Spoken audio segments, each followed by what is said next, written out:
Hello students, कैसे हैं आप सब। मैं आपकी हिंदी अध्यापिका आद्या मैम जुड़ गई हूँ मैग्नेट ब्रेन्स पे, जहां आपको मिल रहा है हाई क्वालिटी एजुकेशन, वो भी फ्री ऑफ कॉस्ट।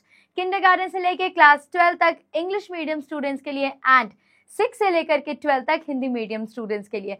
फिर आप यूपी बोर्ड से हो, एमपी बोर्ड से हो, राजस्थान बोर्ड से हो, दिल्ली बोर्ड से हो या फिर बिहार बोर्ड से हो, और अगर सीबीएसई बोर्ड से हो तो भी भाई टेंशन लेने की कोई ज़रूरत नहीं है। मैग्नेट ब्रेन्स की पूरी टीम आपके लिए बहुत मेहनत कर रही है। आपको क्या करना है, चैनल को सब्सक्राइब कर लो, वीडियो पसंद आ रही है तो लाइक करते रहो और बस पढ़ाई पे ध्यान दो, और कुछ नहीं, ठीक है। अगर ई बुक या फिर ई नोट्स चाहिए तो लिंक डिस्क्रिप्शन में है, ओपन करके गो थ्रू कर लो। चलो अब हम लोग बढ़ते हैं अपनी जो class 6 new NCERT book Malhar जो आई है उसके पाठ 10 की तरफ। जी हाँ, ये जो पाठ है उसका नाम है परीक्षा। आपको अगर याद हो, जब हम बच्चों बुक ओवरव्यू कर रहे थे तो उसमें हमने बताया था कि परीक्षा नाम तो भाई ऐसे सुनते के साथ सबकी हालत खराब हो जाती है। पर यहाँ पे जिस परीक्षा की बात हुई है, ये किस परीक्षा की बात है? क्या ये जीवन में होने वाले परीक्षा की बात है, या फिर ये कोई जैसे हमारा एग्जाम होता है वैसे कोई हमारा लिखित तौर पे परीक्षा है? क्या है, देखते हैं।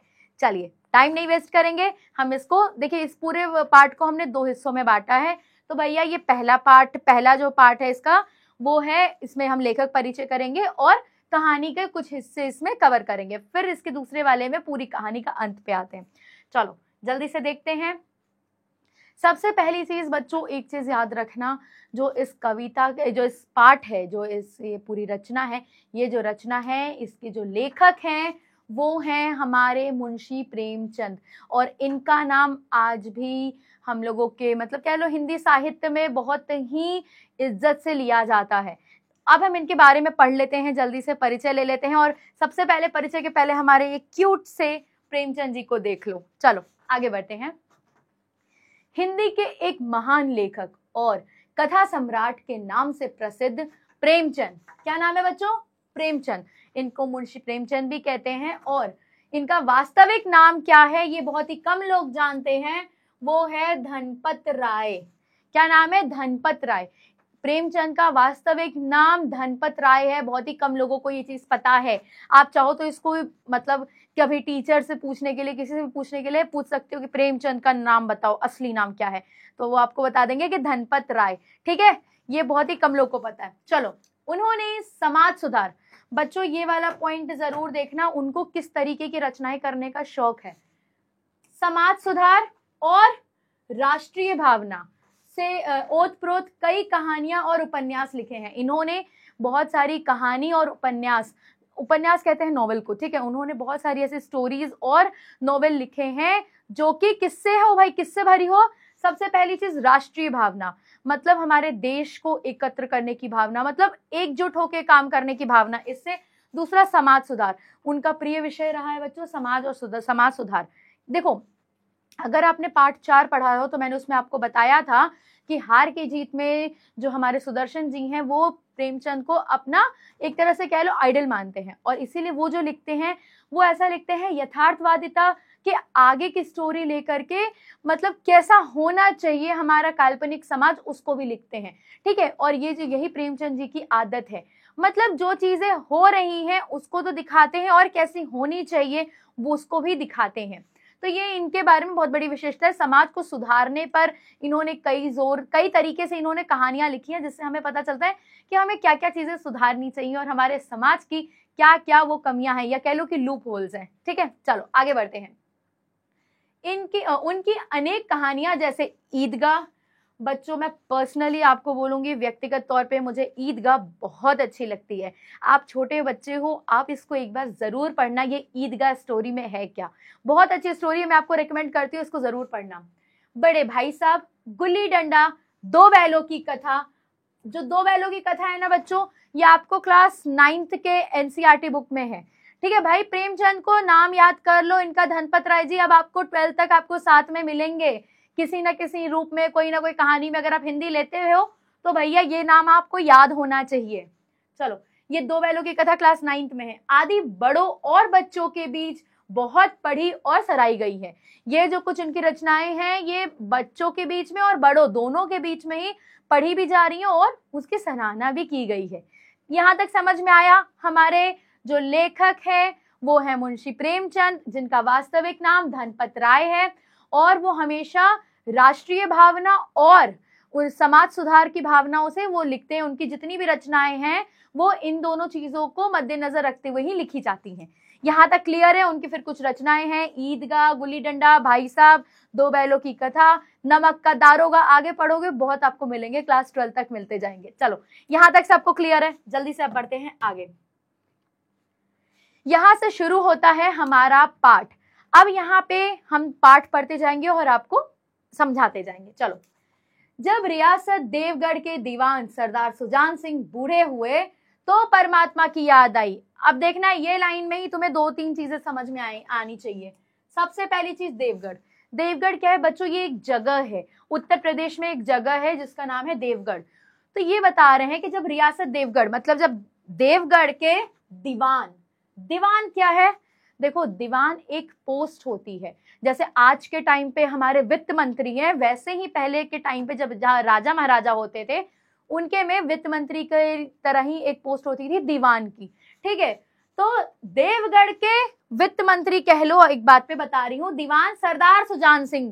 कौन है भाई उनका नाम? सरदार सुजान सिंह बूढ़े हो गए। देखो, उत्तर प्रदेश में एक जगह है देवगढ़, वहां की स्टोरी है। वहां के आप समझ लो एक दरबार है, राजा हैं, और वहां पे एक पोस्ट पे दीवान है जिनका नाम है सरदार सुजान सिंह। यहाँ तक क्लियर है। अब वो बूढ़े हो गए हैं, और जब वो बूढ़े हो गए तो बता रहे हैं कि उनको परमात्मा की याद आई। जैसे जैसे इंसान बूढ़ा हो जाता है ना, वो परमात्मा में लीन हो जाता है, पूजा पाठ करने लगता है। उसको पता है भाई उसने अपने जीवन के सब चीजें, जितने भी कर्तव्य हैं वो पूरा कर चुका है। अब उनके पास क्या कर्तव्य है? ईश्वर से जुड़ने का। ठीक है, यहाँ तक क्लियर है। आगे बढ़ते हैं। जाकर महाराज से विनय की कि दीन बंधु दास ने श्रीमान की सेवा 40 साल तक की। अब मेरी अवस्था भी ढल गई, राजकाज संभालने की शक्ति नहीं रही। कहीं भूल चूक हो जाए तो बुढ़ापे में दाग लगे, सारी जिंदगी की नेकनामी मिट्टी में मिल जाएगी। देखो, अब उसके बाद क्या हुआ? वो बूढ़े हो गए, उनको परमात्मा की याद याद आने लगी। उन्होंने कहा कि अब मैं बूढ़ा हो गया हूँ, मैं जो हूं अब भगवान में लीन होना चाहता हूं।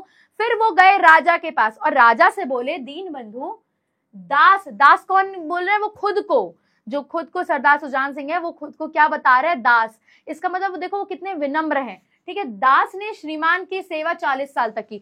श्रीमान कौन? आप। मतलब मैंने 40 साल तक आपकी सेवा की। अब मेरी अवस्था भी ढल गई है, और अब मेरी जो अवस्था है ना वो ढल गई है। अब मेरे अंदर उतनी हिम्मत नहीं है कि मैं पहले की तरह उतने अच्छे से काम कर पाऊं। राजकाज संभालने की शक्ति नहीं है अब मेरे अंदर। आपका जो राज है, बड़ा साम्राज्य है, उसको संभालने में बहुत सारी ताकत चाहिए, हिम्मत चाहिए, और अब वो सब मेरे पास नहीं है क्योंकि मैं बूढ़ा हो गया हूं। मैं 40 साल से आपके यहाँ काम कर रहा हूं, और अगर कहीं मुझसे कोई भूल चूक हो जाएगी, कोई गलती हो जाएगी, तो भैया मेरे इतने साल, जो 40 साल की जो मेहनत है, जो मैंने इज्जत कमाई है, वो क्षण भर में मिट्टी में मिल जाएगी। और कह रहे ना कि बुढ़ापे में दाग ना लगे, और सारी जिंदगी की नेकनामी, नेकनामी मतलब बच्चों अच्छे, जो उनकी ये वाहवाही हुई है, जो उनके अच्छे नाम है, वो पूरा उस पे दाग लग जाएगा, वो मिट्टी में मिल जाएगा। तो वो ऐसा नहीं चाहते हैं। कुल मिला के कहूं तो भैया वो अपना रिटायरमेंट लेने गए हैं कि अब मेरे जो है, मेरा कारोबार हो गया, अब मुझे रिटायरमेंट दे दो। ये इस पैराग्राफ में। आगे बढ़ते हैं। राजा साहब अपने अनुभवशील नीति कुशल दीवान का बड़ा आदर करते थे। किस किस का भाई? अनुभवशील। अनुभवशील मतलब बच्चों एक्सपीरियंस्ड। जो इनके जो दीवान है सरदार सुजान सिंह जी, वो कैसे हैं? बहुत ही एक्सपीरियंस्ड है भाई, 40 साल का अनुभव है उनको, समझ रहे हो। दूसरा, नीति कुशलता। बच्चों नीति कुशलता क्या होता है? मतलब प्लानिंग को एग्जीक्यूट करने में, प्लानिंग बनाने से लेकर के उसको एग्जीक्यूशन में, उनके जो मतलब नीति कहते हैं प्लानिंग को, ठीक है, उसको बना करके उसको एग्जीक्यूट कराने, इस समय वो बहुत माहिर थे। यहाँ पे है ना कुशल, कुशल बहुत ही मतलब एक्सपर्ट थे, ऐसा समझ लो। ठीक है, नीति कुशल दीवान का बड़ा आदर करते थे वो। उन्होंने यहाँ पे ये जो 2 कैरेक्टर बताए हैं, सबसे पहला अनुभवशील, दूसरा नीति कुशल, दीवान का बड़ा आदर करते थे। ये दोनों कैरेक्टर किसके हैं? हमारे सरदार सुजान सिंह के। और ये बता रहे कि राजा भी इनका बहुत आदर करते थे।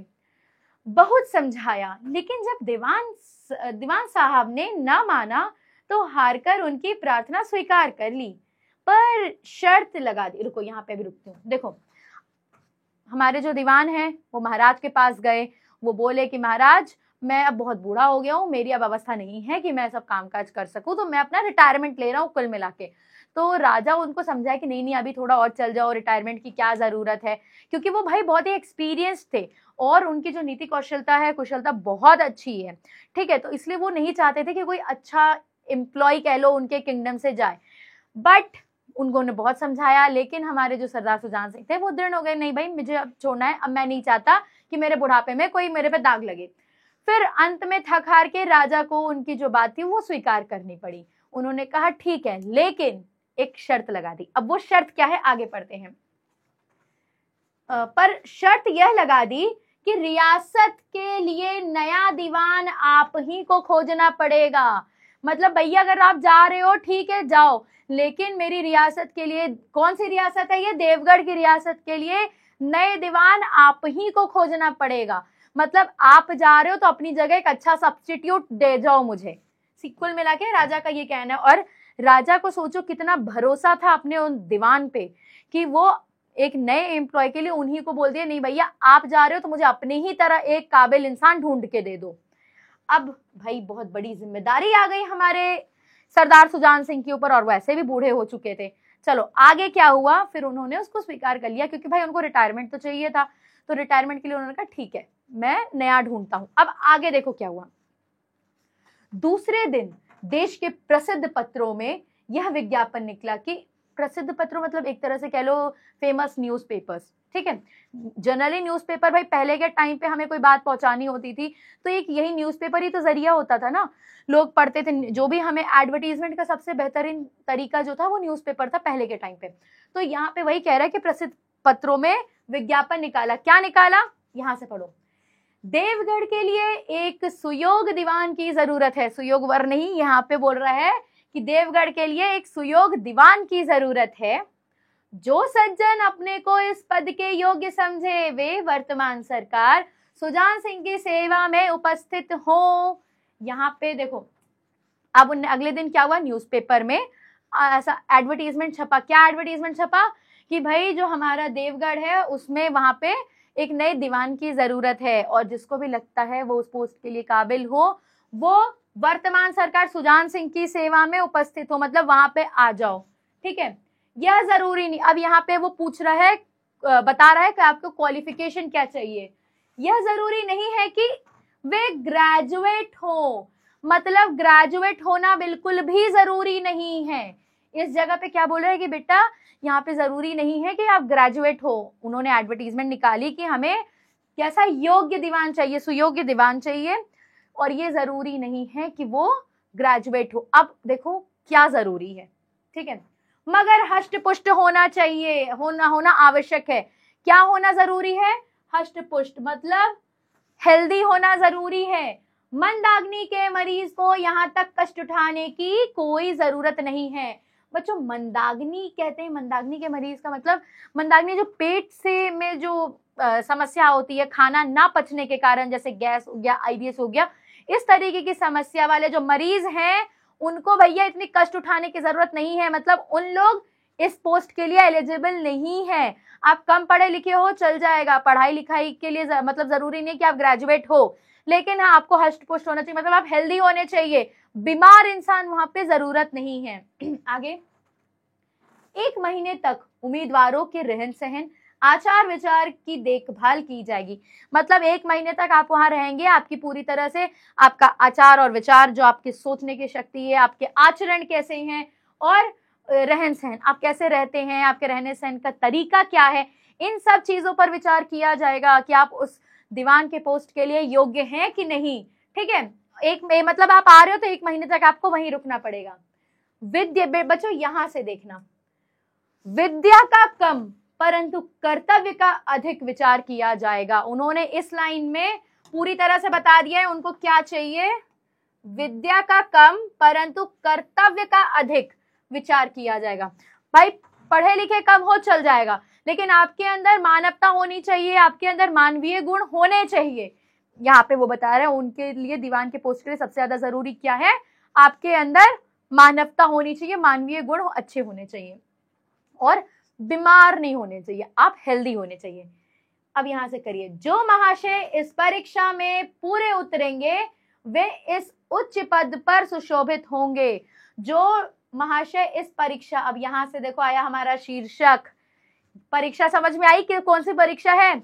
जो महाशय इस परीक्षा में, मतलब 1 महीने तक रहना है आपको, और अब आपके रहन सहन, आपके आचार विचार की पूरी तरह से जांच की जाएगी। और जो भी महाशय इस परीक्षा में पूरे उतरेंगे वे इस उच्च पद पे सुशोभित होंगे। और जो भाई ये क्वालिफिकेशन फुलफिल करेंगे, जो एग्जाम होगा 1 महीने तक, उसमें जो भी भाई अच्छे से फिट बैठेंगे वही हमारे सुशोभित होंगे नए दीवान के रूप में। चलो यहां तक क्लियर है, आगे बढ़ते हैं।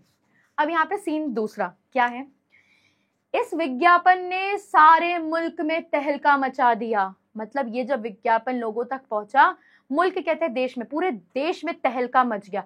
क्यों मच गया, देखो ऐसा उच्च पद और किसी प्रकार की कैद नहीं, यहाँ पे कैद का मतलब है बाउंडेशन, मतलब इतना ऊंचा पद और किसी प्रकार की कोई कैद नहीं, मतलब कि कोई बाउंडेशन नहीं।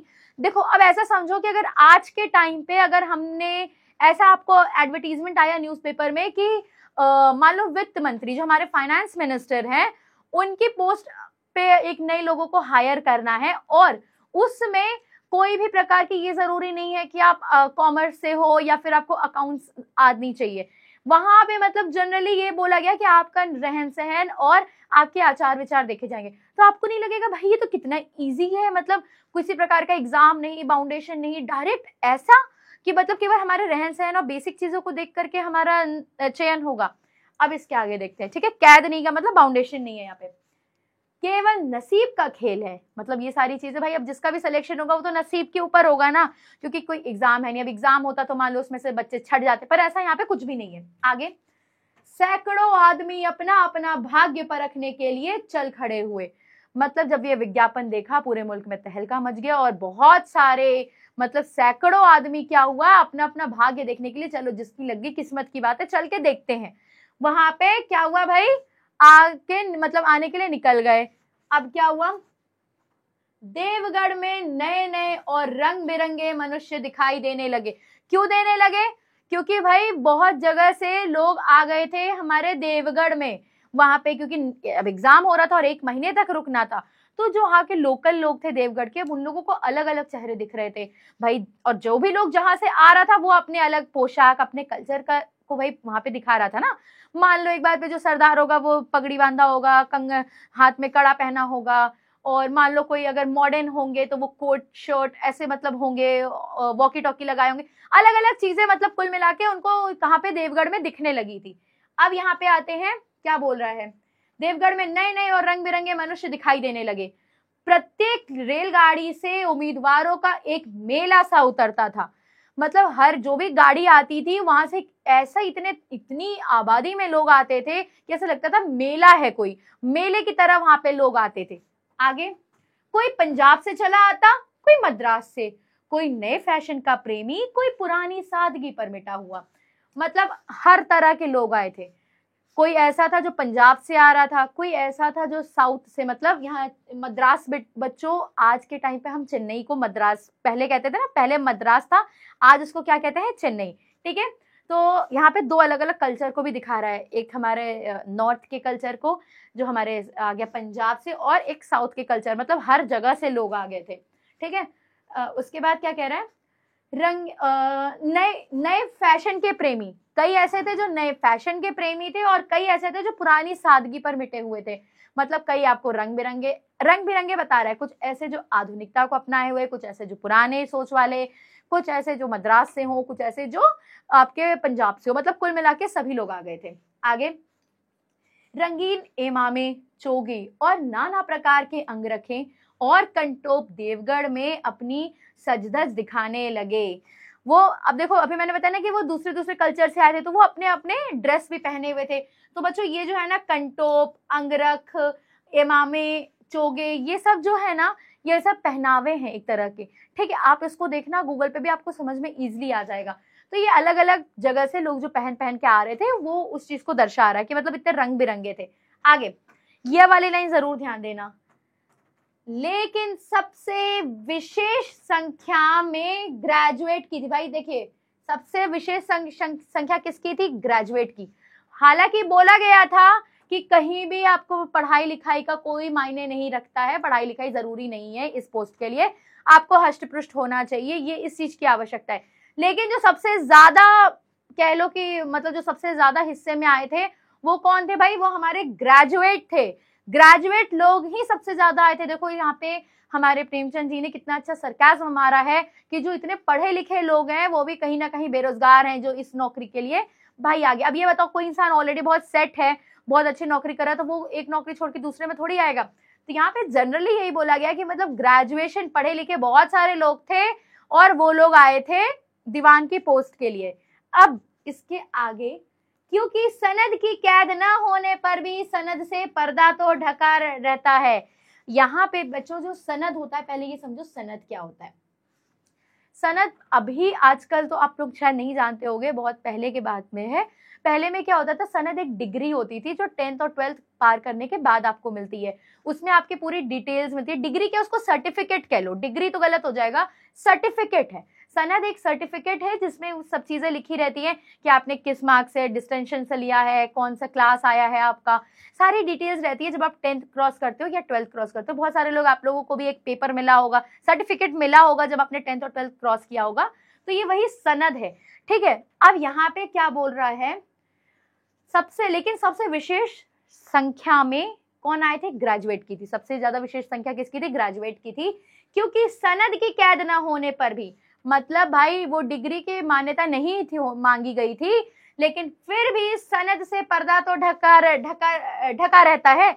मतलब यहाँ पे जो हमारे खिलाड़ी हैं वो ऐसा सोच रहे थे, जितने खिलाड़ी क्या, जो हमारे कह लो कि उम्मीदवार हैं, जितने दीवान के पोस्ट के लिए आए थे, वो ये सोच रहे थे कि भले ग्रेजुएशन मांगा नहीं है पर मेरा तो ग्रेजुएशन है, मैं तो भाई, मेरे पास सनद की डिग्री है, मैं अगर सनद दिखाऊंगा तो हो सकता है ये मुझे, मैं पढ़ा लिखा हूं ये समझ करके मुझे प्रेफरेंस मिल जाएगा, बाकी मेरी जो कह लो लूप होल्स हैं वो ढक जाएंगी कहीं ना कहीं। तो ऐसा सोच के भी बहुत सारे लोग आ गए थे। सनद की कैद ना होने पर भी सनद से पर्दा तो ढक सकता है। मतलब सनद की अगर भले कैद नहीं है, बाउंडेशन नहीं बोला गया कि पढ़ा लिखा चाहिए, लेकिन मेरे पास सनद की डिग्री है तो भाई सनद का सर्टिफिकेट है, तो यहाँ पे पर्दा तो ढक सकता है। मतलब मेरी कुछ बुराइयां इस ये बोल के तो छुपाई जा सकती हैं कि मैं पढ़ा लिखा हूं, मेरे पास सर्टिफिकेट है।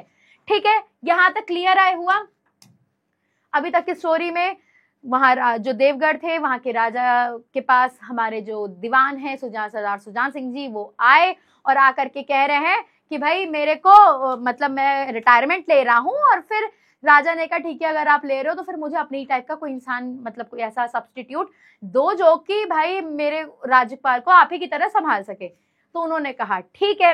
अब उसके बाद उन्होंने फिर अगले दिन एडवर्टीजमेंट निकाल दिया पेपर में कि भाई एड निकल रहा है कि हमें दीवान की जरूरत है, जहाँ पे कम पढ़ा लिखा हो तो चलेगा, लेकिन हमें जो है मानवता के गुण वाला चाहिए। आपके आचार विचार और आपके रहन सहन पर 1 महीने तक परीक्षा ली जाएगी कि कैसा है क्या है, और जो उसमें भाई खरा उतरेगा वो हमारा दीवानी होगा। और ये खबर सुनते के साथ ही पूरे मुल्क में तहलका मच गया और हर जगह से लोग आने लगे अपने अलग अलग विचारों से, रंग बिरंगे लोग आने लगे। कहाँ पे भाई? देवगढ़ में रहने के लिए। अब वहां पे जो माहौल हो गया था, सब अलग अलग कल्चर के, अलग अलग जगह से लोग आए थे, तो तरह तरह के पोशाकें दिखने लगी, तरह तरह के कह लो कि हमारे सोच विचार दिखने लगे। अलग अलग तरीके से एक जगह पे वहां पे आए थे सारे एग्जाम देने। ठीक है, और वहां पे भी भाई जितने आए थे उसमें सबसे ज्यादा संख्या किसकी थी? ग्रेजुएट की। जो लोग ग्रेजुएट हो चुके थे वही लोग सबसे ज्यादा आए थे। ऑल्दो मांगा नहीं गया था कि हमें ग्रेजुएशन वाले या फिर जो हमारे कह लो कि जो हमारे पढ़े लिखे लोग हमें नहीं चाहिए। तो ये वही बोल रहे हैं कि यहाँ पे भाई पढ़े लिखे लोग ही सबसे ज्यादा आए थे। यहाँ जो ग्रेजुएट है ना, ग्रेजुएट का मतलब यही है। फिर और वो लोग क्या सोच के आए थे, क्योंकि सनद की डिग्री अगर मेरे, मान लो सनद का सर्टिफिकेट नहीं, अगर मांगा नहीं गया है लेकिन मेरे पास है, तो मुझे हो सकता है बेटर प्रेफरेंस मिल जाए। चलो यहां तक समझ में आया। अब बढ़ते हैं आगे। सरदार सुजान सिंह ने इन महानुभावों के आदर सत्कार का बड़ा अच्छा प्रबंध किया था। जितने भी लोग आए थे उन सबका बहुत ही अच्छे तरीके से प्रबंध किया था। किसने किया था? हमारे सरदार सुजान सिंह ने। हर एक मनुष्य अपने जीवन को अपनी बुद्धि के अनुसार अच्छे रूप में दिखाने की कोशिश करता था।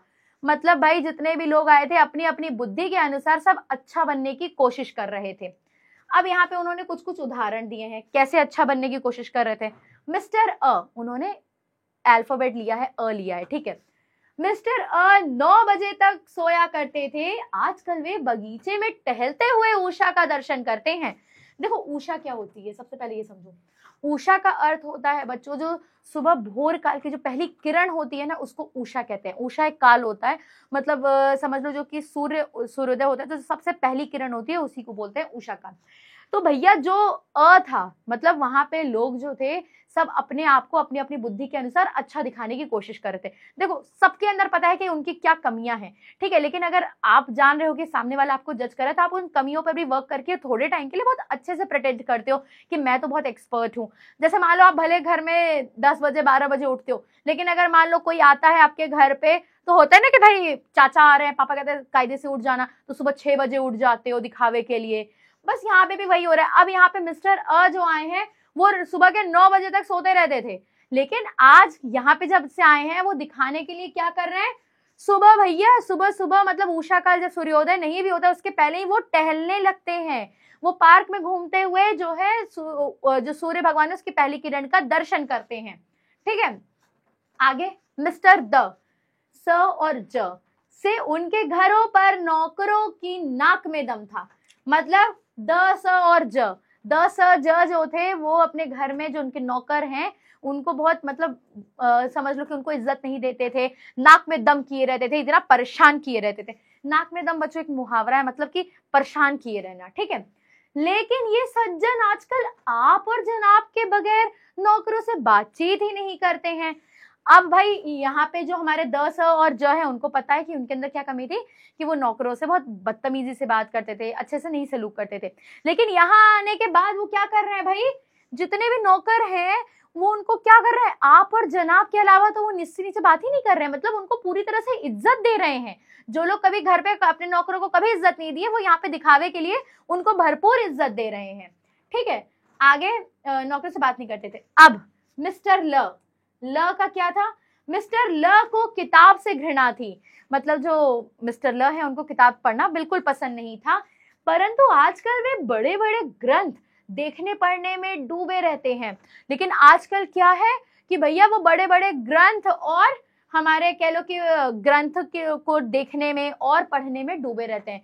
मतलब भाई कुल मिला के यहाँ पे ये कह रहे हैं कि यहाँ पे लोग टोटली क्या कर रहे हैं, दिखावे में जी रहे हैं, ठीक है। क्यों जी रहे हैं, देखो जो सबसे पहले हमारा मिस्टर है वो जो है सुबह 9 बजे तक सोता रहता था और आज दिखाने के लिए वो सुबह सुबह उठ करके टहलते हुए नजर आता है और उषा काल का दर्शन करता है। दूसरा, कई लोग ऐसे थे जो कि नौकरों से बहुत बदतमीजी से बात करते थे, लेकिन यहाँ पर वो दिखाने के लिए भाई नौकरों से भी आप और जनाब करके बात कर रहे हैं। और फिर कुछ ऐसे भी थे जो जिनको किताबें बिल्कुल पसंद नहीं थी, घृणा है उनको किताबों से, लेकिन दिखावे के लिए वो क्या कर रहे हैं, वो ग्रंथ पढ़ रहे हैं, बड़े बड़े ग्रंथ, की भाई देखो मैं कितना पढ़ाकू हूँ, मुझे तो बड़े बड़े ग्रंथों का ज्ञान है। तो वो कुल मिला के अपने आप को बेहतरीन दिखा रहे हैं। अब जिससे बात कीजिए वह नम्रता और सदाचार का देवता बना मालूम होता है। मतलब जिससे भी बात करो सब लोग क्या भाई, नम्रता और सदाचार का देवता बना फिरता है।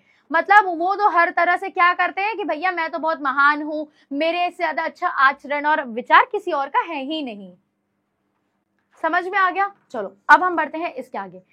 यहाँ पे क्या बोल रहे हैं, लोग समझते थे कि 1 महीने का झंझट है, किसी तरह काट ले, कहीं कार्य सिद्ध हो गया तो कौन पूछता है। मतलब अब वो कह रहे हैं कि भाई 1 महीने की झंझट है। लोग क्या सोच रहे थे, सब दिखावा कर रहे थे, यहाँ पे जितने भी लोग आए थे सब दिखावा कर रहे थे और वो ये सोच रहे थे कि 1 महीने का झंझट है, 1 महीने तक मैं दिखावा करके अच्छा बन जाता हूँ। क्योंकि भाई इनके क्राइटेरिया क्या था, आपके रहन सहन और आचार विचार पर मतलब देखा जाएगा, परीक्षा में उनके यही मेन कह लो कि क्वेश्चंस थे। अब उन्होंने कहा ठीक है मैं दिखावे के लिए इतना ही तो करना है, कर लेता हूँ। 1 महीने तक की तो बात है, जहां भी 1 महीना खत्म हुआ उसके बाद 1 मिनट किसी तरह काट ले, क्या पता कार्य सिद्ध हो गया। कार्य सिद्ध हो गया मतलब कि क्या पता अगर मैं दीवान बन ही गया उसके बाद कौन पूछता है कि मैं करता हूँ कि नहीं करता हूँ, मैं सच में सुबह 6 बजे उठता हूँ कि नहीं, मैं सच में ग्रंथों को पढ़ता हूँ कि नहीं। 1 महीने का दिखावा है, कर लेते हैं, 1 महीने का झंझट है, किसी प्रकार टल जाए। जनरली वो यहाँ पे ये बोल रहा है। आगे, लेकिन अब यहाँ पे वो लेकिन है, लेकिन क्या है देखते हैं। मनुष्यों का वह बूढ़ा जौहरी आड़ में बैठा हुआ देख रहा था कि इन बगुलों में हंस कहाँ छिपा हुआ है। देखो बच्चों, जौहरी क्या होता है? जौहरी उस इंसान को कहते हैं जो कि हीरा और सोने होने की परख करता है कि ये वास्तविक में हीरा है कि नहीं, या फिर उसको उसके अंदर ऐसा एक्सपीरियंस कह लो, या फिर उसको समझ में आ जाता है कि कौन सा पत्थर हीरा है या फिर रत्न है और कौन सा पत्थर नहीं। ठीक है, तो यहाँ पे कौन है भाई? लेकिन मनुष्यों का वह बूढ़ा जौहरी। बूढ़ा जौहरी किसको बोला गया है भाई? हमारे सरदार सुजान सिंह को, क्योंकि वो परख कर रहा है ना कि कौन अच्छा है इन सभी में। वो क्या कर रहा है? लेकिन मनुष्यों का वह बूढ़ा जौहरी आड़ में बैठा हुआ है। किस आड़ में? किस चीज के इंतजार में बैठा हुआ है? देख रहा था कि इन बगुलों में, देखो बगुलों और हंस कहाँ गया? हाँ, बगुलों और हंस दोनों एक जैसे दिखते हैं अधिकतर, दोनों सफेद हैं, दोनों ही मतलब एक तरह से काफी सिमिलैरिटीज हैं।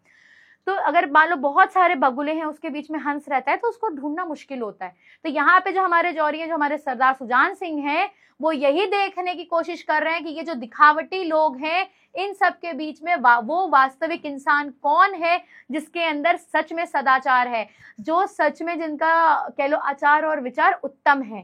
अब ये यहाँ पे क्या कर रहे हैं? हमारे जो जौहरी हैं, बूढ़े जौहरी अर्थात हमारे सरदार सुजान सिंह जी, वो बैठ करके इंतजार कर रहे हैं इस पल का कि कब मुझे जो है ये मिले कि कौन इन सब में वो असली व्यक्ति है जो सच में दिखावा नहीं कर रहा है। बाकी तो उन्होंने बता दिया कि पूरा दिखावा चल रहा है। मैं ऐसे उम्मीद करती हूँ यहाँ तक की स्टोरी आपको समझ में आई होगी और एक मजा भी आया होगा। अब नेक्स्ट पार्ट में देखते हैं क्या वो जो हमारे जौहरी साहब हैं, जो हमारे सरदार सुजान सिंह हैं, क्या उनको वो व्यक्ति मिल जाता है कि नहीं मिल पाता है, और मिलता है तो वो कैसे मिलता है, वो ऐसा क्या करते हैं जिससे उनको वो बगुलों की झुंड में से वो हंस मिल जाता है। ये देखते हैं हम अगले पार्ट में। चलो तब तक के लिए हम आपसे मिलेंगे अभी अगले पार्ट में। बाद में देख लेना ये वीडियो भी, क्योंकि इसके आगे की जो स्टोरी है तब आपको तभी तो पता चलेगा कि ये परीक्षा कौन सी थी और क्या सच में ये जो परीक्षा है, ये वास्तविकता में इसका नाम परीक्षा जो दिया है वो सही है या फिर उन्होंने कुछ और तरीका अपनाया उसको पता करने के लिए। चलो मिलेंगे नेक्स्ट वीडियो में, तब तक भाई ये आप वीडियो को लाइक कर दो अगर नहीं किए हो, और तो भैया मैग्नेट ब्रेन्स को सब्सक्राइब कर दो, क्योंकि आपको कोई भी प्रॉब्लम होगी किसी भी सब्जेक्ट में तो भैया मैग्नेट ब्रेन्स की पूरी प्लेलिस्ट है यूट्यूब पे, आप वेबसाइट भी देख सकते हो, और हाँ मोबाइल एप्लीकेशन को भी अपने पास डाउनलोड कर सकते हो। अगर आप सीबीएसई बोर्ड से हो, यूपी बोर्ड से हो, एमपी बोर्ड से हो, राजस्थान बोर्ड, दिल्ली बोर्ड या फिर बिहार बोर्ड से हो, तो बच्चों कोई भी परेशानी होने की जरूरत नहीं है। क्लास 6 से लेकर 12 तक हिंदी मीडियम बच्चों के लिए और किंडरगार्टन से लेकर 12 तक इंग्लिश मीडियम बच्चों के लिए हमारे पास अच्छे से आपके एजुकेशनल कंटेंट है, वो भी हाई क्वालिटी, वो भी फ्री ऑफ कॉस्ट। ठीक है, मिलते हैं आपसे फिर हम नेक्स्ट वीडियो में। अगर ई बुक या फिर ई नोट्स चाहिए तो लिंक डिस्क्रिप्शन में है, ओपन करके गो थ्रू कर लो। चलो मिलते हैं तब तक आपसे नेक्स्ट वीडियो में। जय हिंद और जय हिंद की हिंदी।